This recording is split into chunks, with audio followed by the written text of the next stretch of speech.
and welcome to the show Serendipity, Not by Chance. I'm Dr. Tamara Tillman, and serendipity is a chain of coincidences. Each moment is a single beat, simple on its own, yet waiting for meaning.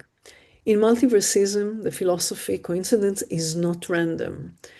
It is where parallel possibilities meet through awareness. Serendipity, therefore, is the art of seeing how events connect, and in the show, we will thread these beads together into one beautiful necklace, the serendipity. Today, I'm hosting Andy Rosen, a multipotentialite, a swimmer, a computer genius, a horsewoman, and the founder of Breathing Method with Horses. And above and beyond, as of this month, she's also a writer. Her book just published. You can get it from Amazon. Welcome, congratulations. Welcome, Andy, and please tell us a bit more about yourself. Thank you. Thank you, Tamara. It's great to be here with you. As Tamara said, my name is Andy. For the last 25 years, I work in the computer industry, software, hardware. In the last couple of years, I've gone into more online support, technical support, digital solutions, providing digital solutions to companies. Along with that, for about 15 years, I've been involved with horses, which is my main out-of-work activity, my main time-consuming activity, and something that I'm really connected to from inside my heart. I feel it, and I love being with the horses. The breathing part, as Tamara said, with the method, we'll get to in a minute. It's one of the beads in the chain of serendipity as to how the computers and horses and breathing and everything comes together. So there is a recipe for serendipity. But in order to understand the recipe, the first thing you need to understand the ingredients. And the ingredients are always the events, the coincidence by themselves. I'm calling it beads, but those are the ingredients. This is the main content of how an event, a random event, is becoming a serendipity. So we will start demystifying serendipity by naming bead by bead those beads and those coincidences. So I'll tell you one, I'll tell you the name, and you will start telling the story. At the end, we will have like 6, 7 stories, and we'll try to start baking it together into a cake or a beautiful serendipity beads made out of beads. So the first thing I'll go back is to a guy that is right now, you're working with him. And this is a story about Alex and the farm. Okay, with Alex and the farm started 16 years ago. I've always loved horses. I've always loved being around them, and I've always been drawn to them. And when we used to go out in the country, I grew up in a suburb. When we used to go out in the country and we used to see a horse, everybody had to stop and wait so that I could look at the horse. It used to drive everybody crazy. 16 years ago, I decided I wanted to learn to ride, and I looked around for a few places, and one of them was Alex, and there was just a phone number, no site, no information, nothing. I phoned a few times the number, nobody answered. Then I saw there was a mobile number, so I called the mobile number and he answered. And I said to him, I want to come and look and see that I've spoken a few other places, and I want to come and have a look before I make my decision. Anyways, I turn up there to have a look. He takes me around. He shows me all the horses. We sit down and we start talking. And the next thing I know, 5 hours are gone. It was as if we had known each other our whole lives. Suddenly, without realizing, we've been sitting there talking for 5 hours. And that was when I decided that's where I wanted to be. I would say, because we're mentioning a name, but behind the name, there is a huge personality. And that Totally. personality is a person that um, has been grew up on his life with horses. Maybe you will tell him a little bit about the background because this is a fascinating background. Yeah. Alex is one of the best horse people that I've ever met, with an understanding of the horses that I've never seen anywhere. He can just look at a horse and tell you what's okay with them, what's not okay, what they're Wow. feeling, just by looking at them. He grew up with horses his whole life. Since age 10, he's had his own horses. He has a farm where the horses are stable, therapeutic riding, people who want to learn to ride. Like I went, a lot of the therapeutic riding with kids with problems, adults with problems, all done through the horses. And he's absolutely amazing because he manages to understand the people via the horses and pinpoint exactly where their problems are, Wow. which he did to me plenty of times. To one point that in the middle of one lesson, I actually got so mad with him, I got off the horse. And he lost his temper and he said, "You never ever get off the horse in the middle of a lesson." He made me get back on and finish the lesson. Interesting, because it is going to be well reflected when we're going Yeah. to talk about lessons that you learned from your father. Yes, Oh exactly. my God, I But didn't to think this day, about we this. laugh at it. It's he's got a very understanding, like the way he sees people. He understands people. In one of the lessons, I had to do canter the horse around in a circle, and Uh-huh. I just couldn't get the circle. It came out looking like an egg. It came out lopsided. And then he said to me, "I'm going to blindfold you and canter the horse around in a circle." And I looked at him. I said, "You're going to blindfold me on the horse, and in this field, I've now got to canter around in the circle?" He said to me, "Yes, imagine the field in your head, imagine the circle, put on the blindfold, and off you go." Anyway, I was totally shocked, but he did it. He blindfolded me, and I was very hesitant.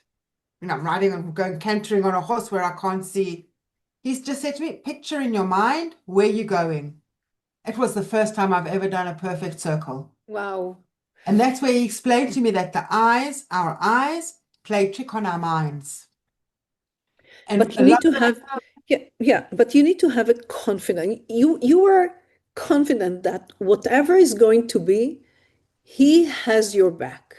of course, but it Okay, was, so it doesn't go without it because of course, you're a consistent. horsewoman, he's a horseman. I'll go to the next bit because it's also a story of a barn and horses, and you were volunteering in another place for years. Tell us a little bit about the place. So I was also volunteering in another place, helping out there with taking care of the horses. And one day there was a workshop there, and Tamara turns up. That's right. And again, it was a sense that I had in me that I had to meet you. I'd heard about your courses, but I didn't know anything about you. But I just had this feeling that I had to meet you one on one, not in a group session. And it was again something that I just felt inside me, like it was with Alex, that this is the place, this is the person, this is who I have to speak to. And that was just like totally coincident that we were both there Yeah, at I the came same I place came at the from time. another country, and I just came for a visit, and this is where we met. And several days, I think maybe a day later or something like this, we're sitting for dinner that is Yeah. lasting hours. Again, you have this tendency of, if you like someone, you stay with him for hours. And Keep them then, busy. and then what's happening? Then we were talking about your course that you offer, which is multiverses verticism.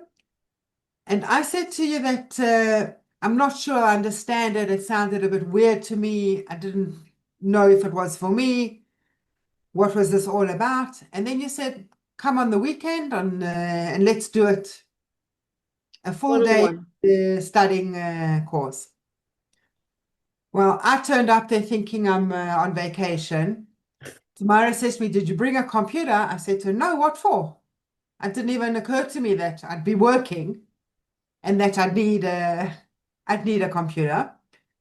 But basically, we spent the whole day doing the course, which that was the first point where I actually started to change my life.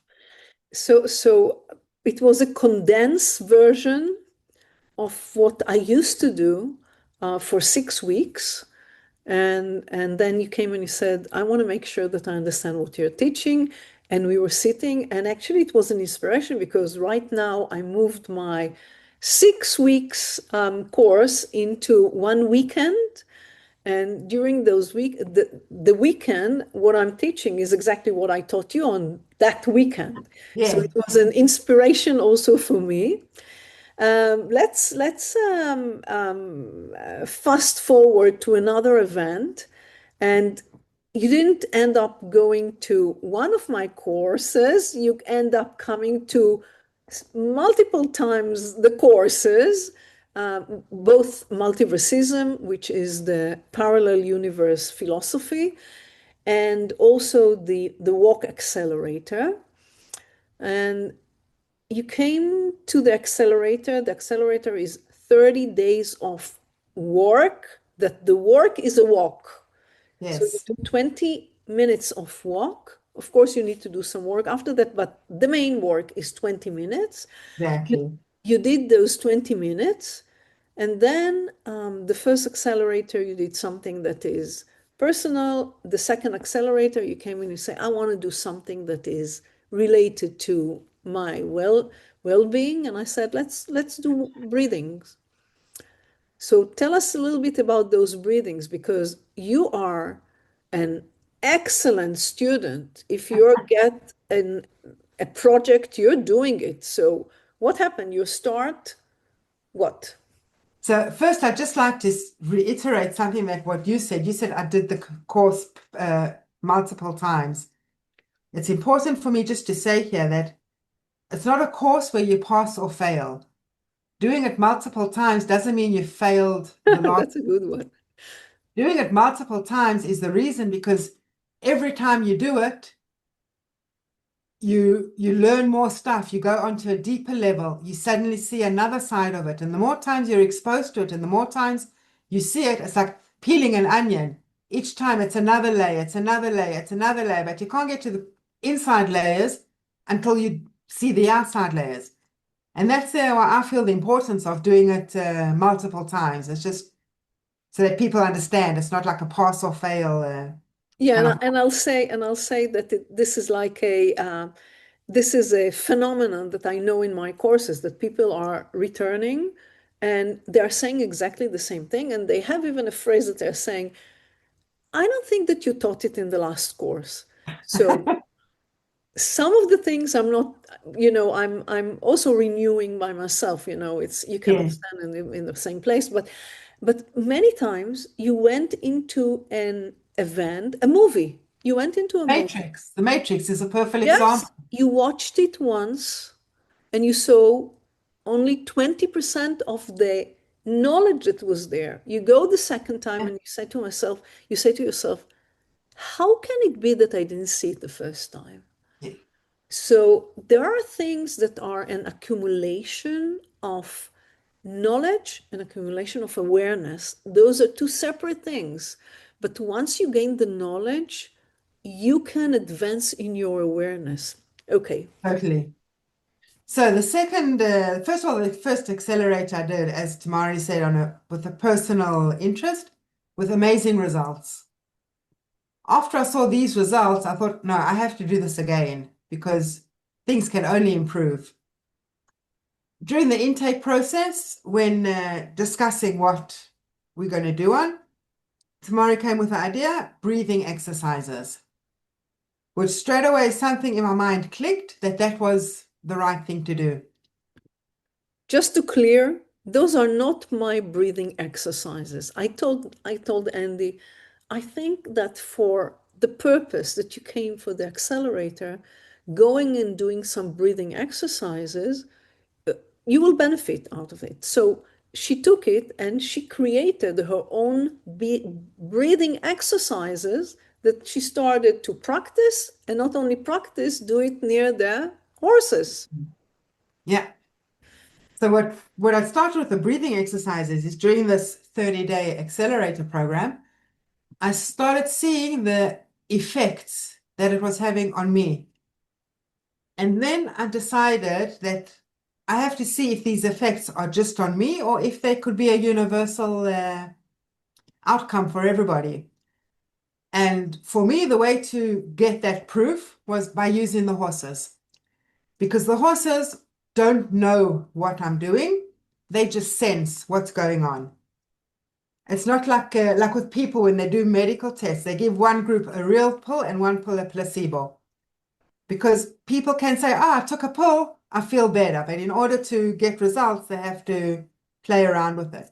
With the horses, they have no idea what I'm doing. They're just sensing something coming from me and they are responding. So during the 30-day program, I started filming the results with the horses and sending it to Tamari. And I said to her, I'm doing these breathing exercises with the horses, and look what's happening to the horses. And it was amazing to see the results of them actually getting into the routine of breathing. Some of them even starting to match their pace of their breath with mine. Some of them actually coming and putting their head on my shoulder and almost falling asleep. And once I saw this with the horses, I thought, okay, they don't know what I'm doing, but I'm getting a result. This can be taken further, where it can be actually used to help people in a way without them, with them being aware and conscious, but without them having to put in effort, take pills or anything like that. And doing it with the horses, you see the results straight away. So you're Yeah. starting to record it and you're starting to write it. Yes. Okay, To you're document starting to. everything that I'm seeing, so that I have a record of exactly what's happening. And at the farm, there's 17 horses. Each horse has a different personality, a different trait. Some are more angry, some are more sleepy, some are more high energy. And that's why I was doing it with all the different ones, but with no matter which horse I chose, the end result sometimes took longer, sometimes took shorter, but the end result was the same. And that was what was the amazing thing for me. So once you just mentioned it, I remember that when I worked in a hospital, I used to go to the newborn department and to see the the newbies, those who are an hour old, 10 hours old, 15 hours old. And what you said right now resonates very well with something that I've noticed, and I never recorded it. And that is, you can see the personality from the first second that the person is being born. But there's something else. If you are in a crib, in a cradle, next to someone who's nervous, you will be more nervous. Yes. If you are next to a light, you will be more active. If you're in a far place where there is silence, no light, no bright light, you will be calm, you will be relaxed. So there is an influence from Wow, the that's amazing. neighborhood, the immediate neighborhood. We call it now epigenetics, but I didn't even recorded it at that time. Now that you're saying it, it just matched um, in my head at that moment. So you're starting to do it, but something else is happening during the accelerator, another event that is not related to anything else, and but it's related to your father. Yeah. During the second accelerator, it was the 1 year anniversary of my dad passing away, which for me, him passing away was the biggest shock of my life. First of all, it came as a surprise, which I wasn't aware of. And for some reason in my mind, I don't know, I always thought my dad would live forever. It's like Yeah. it's Every something that I child always had in thinks my that. mind that he'd always be there. And because I don't live with them, it came as a shock because I hadn't seen this deterioration progress all along the way. And I was actually only told 4 days before he passed away that it was the end. And once after the funeral and everything, I started talking with my family. We became, all of us, very connected. It's as if his death kind of brought us all together again. I speak to my sister every couple of days. She phones me, I phone her. My mother I speak to every couple of days. My other sister I speak to. And we suddenly all started talking about stories that we remember him telling us. And we'd say, oh, you remember when Dad used to say this? And you remember when Dad used to say that? And my dad, I'm actually, now we're going to do a memorial. And I said to my sister, you have to buy daisies. And we both laughed. And we said, because my dad always told us that one day he'll be pushing up daisies. Uh-huh. We decided for the memorial at the funeral, we're going to put daisies, plant daisies. This was Oh, oh. what he says. But suddenly we suddenly said, oh, you remember when Dad said this? And you remember when Dad said that? And so again, after talking with Tamara, Let me stop for a second, okay? yeah, Because as an innocent bystander, that, students are coming to my courses. I'm not an innocent bystander. Some events that are happening, I can see how it influenced their level of energy. And when your father's 1 year Memorial Day happened, I saw how your energy is going down. And then I started to talk to you and I said, tell me something about your father. You remember we had this talk. yeah, yes, And when you started to tell me things about your father, and here comes the moment where we are starting to thread those beats together and to see how we can create a necklace, a cake out of it. And then I thought to myself, you started to see the breathing and the exercise and what's happening to the horses. And you started to tell me stories about your father. And in my head, for a moment, it merged together. And then what did I tell you? then Tamara says to me, you have to write a book with all the stories from your father and connect it to the breathing with the exercises with the horses. And Unheard of. and this was my challenge, connecting my dad's stories to breathing and to my interaction with the horses. Three totally different scenarios, with one got absolutely nothing to do with the other, and to put them in together to make a book. And I can tell you that you succeeded, and it's a beautiful book that brings both the feelings of a child toward his parents, the parent that passed away, and a child because you are still a child in the way that you are perceiving life. You're looking at everything. You have those wow moments every day. You're still, Yeah. I don't know how to call it, a childish in a way, in the As positive way of. my dad used to say, 40 going on 20. Young forever. He said me and his brother had that trait of being young forever. That's a good one.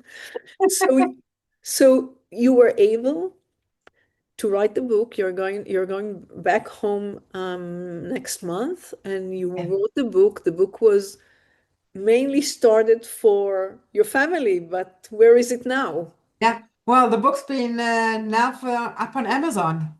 It's available for purchase on Amazon as Kindle and as a paperback. And that's amazing. And not only this, you are also teaching your method, your breathing method, Yes. People can come to the barn, people can come and see what you're doing, and it's influencing other people. I'm scheduled for the end of December when she's coming back. And I want to take you back to this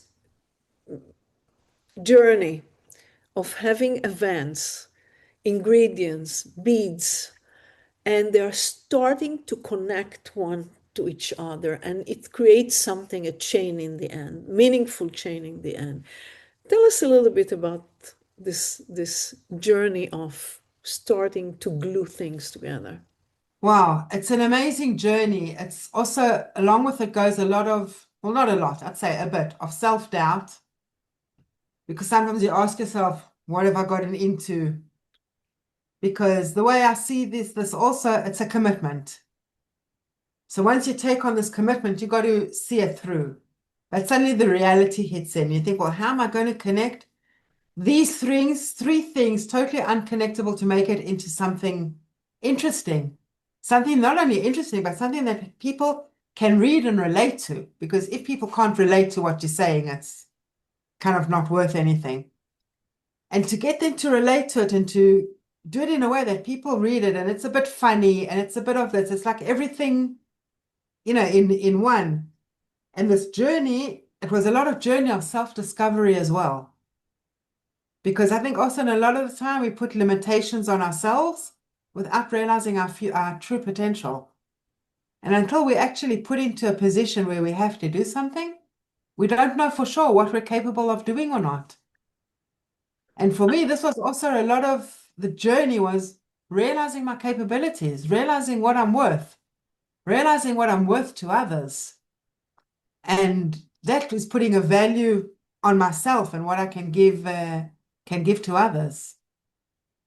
When we're talking about the human potential, and this is beautifully said, Andy, um, it is it is not only that we don't believe that we can do it, not only we have doubts that something is possible, I worth it, I don't worth it, but many times it is out of our scope. Yeah, very true. Never saw it before, never thought about it, never Very thought that true. it wasn't even in my scope. For me, writing a book was never something that I would have thought of in a million years.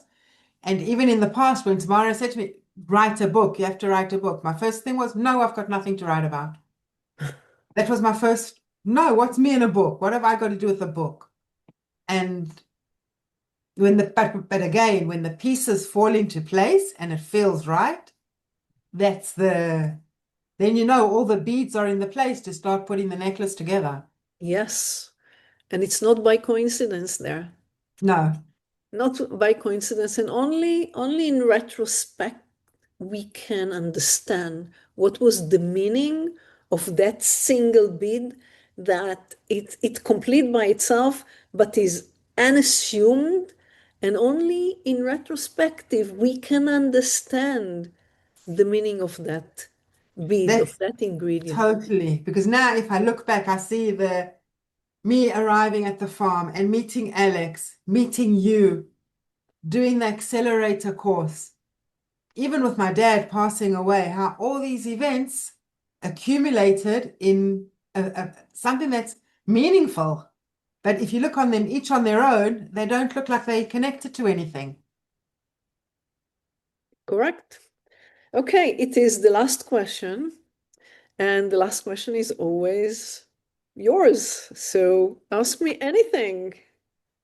Um, okay, my question for you is that, as I said, I've done the accelerator program twice, both times with amazing results. And I know of other people who have also done it and received amazing results. Why is this program so successful as opposed to other programs where people do something after 2 weeks, they've had enough, they get rid of it, that doesn't suit them?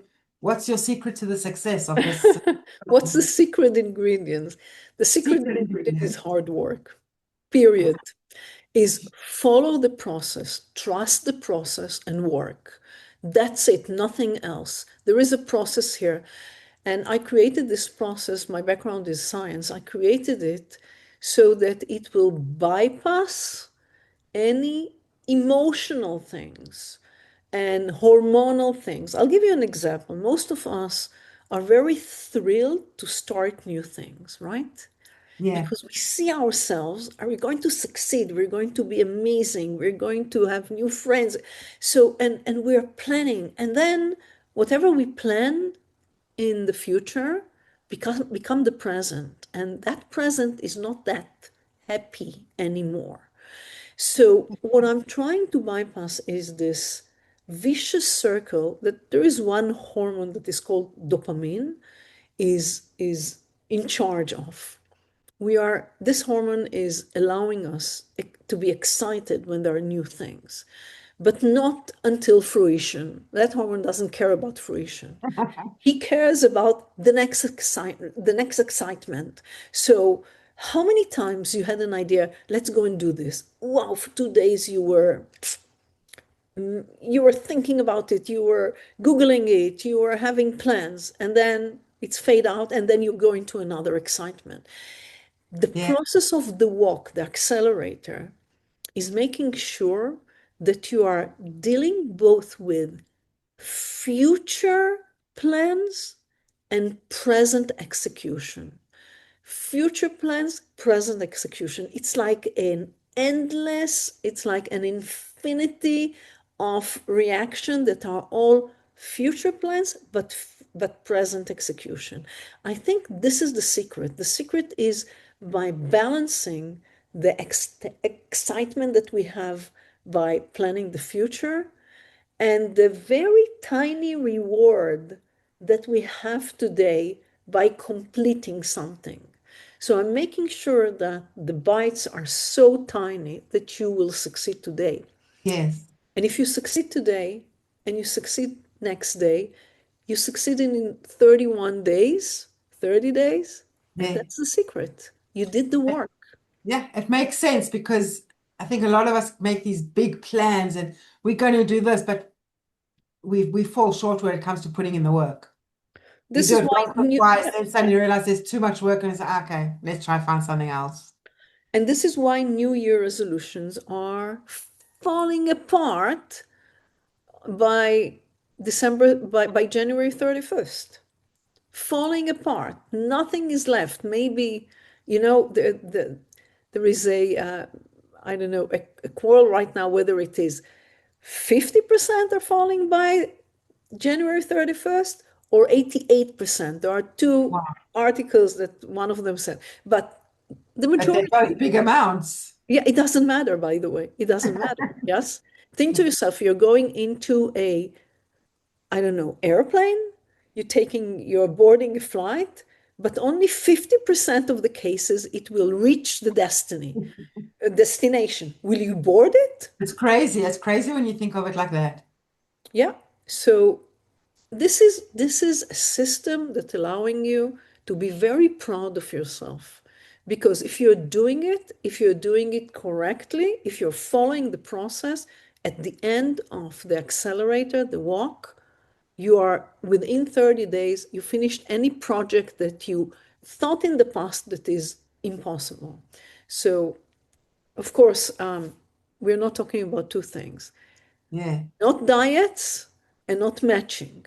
yeah, Okay, not diet and not matching. Diet by itself has their own faults there, but all the other projects, normal project, it's feasible. Okay, yeah. Yes, we're done. We are done going through the ingredients of events that when you tell the stories, nothing seems connected. But in the right time and the right place, it can connect. And once it connects, once it's merged, it creates something that was never before. And this is serendipity. This is the beauty of serendipity. You need to work for this. It's not only coincidence that ended up like a Hollywood story, romantic story. You need to work for this. And once you did the work, you get the result. I think the coincidences is what gives us the keys on what to work in order to get the result. I agree. I agree. The coincidence is not by chance. Thank you. Thank you, Andy Thank Rosen. you, It was a Tamari. pleasure having you. Success with the new book, success Thank with you. going back home, and Thank you. see you after the next book will be written. Yeah, it's a good idea. Start thinking for the next one.